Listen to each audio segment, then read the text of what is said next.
Hello ladies and gentlemen, this is Sunny of Sunrise 75 channel, the home of educational and positive videos. Sa pagkakataong ito ay pag-uusapan natin, ano ba talaga ang mahalaga? Ang talento na meron tayo or yung pag-develop, ang pag-hone ng talents na meron tayo?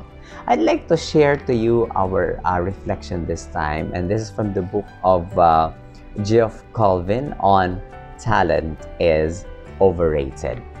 Marami sa mga tao ngayon ang gustong umasenso, gustong maging matagumpay sa buhay, pero ayaw nang magpagod, ayaw nang gumawa, or at least ayaw nang dumaan sa proseso. Gusto na lang diretso, tagumpay at magaan na kaagad ang buhay. Nako, kilala nyo ba si Wolfgang Mozart? Yung sikat na composer and pianist. And of course, si Tiger Woods, the American golfer, ang sikat na American golfer. Baka minsan iniisip natin na, pag meron ng talent ang isang tao, talagang magiging matagumpay siya sa mga nais niyang gawin sa buhay dahil meron siyang innate na gift or potential or talent na nandyan sa kanya. Enough na ba yun? Actually, when asked to explain Tiger's phenomenal success, father and son always gave the same reason. And what is that? Hard work. Dito ko rin nakita sa aklat na ito yung salitang deliberate practice. Hard work.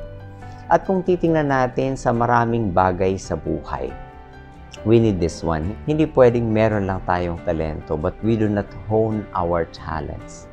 We need to give time. We need to work. We need to have deliberate practice. For many times, probably, there are times also that it's difficult to do, and there are times that we will not be motivated, we will not be inspired. But we need to do it if we would like to develop that talent, that skill. And we need to have deliberate practice so that we could have that habit to become permanent in us and to master the skill if we're talking about the skill. And as such, we could attain the success that we would like to have because we were able to develop that skill, that gift, through deliberate practice, through hard work. So sa lahat ng bagay sa ating buhay, kung gusto nating maging matagumpay, kailangan natin yun.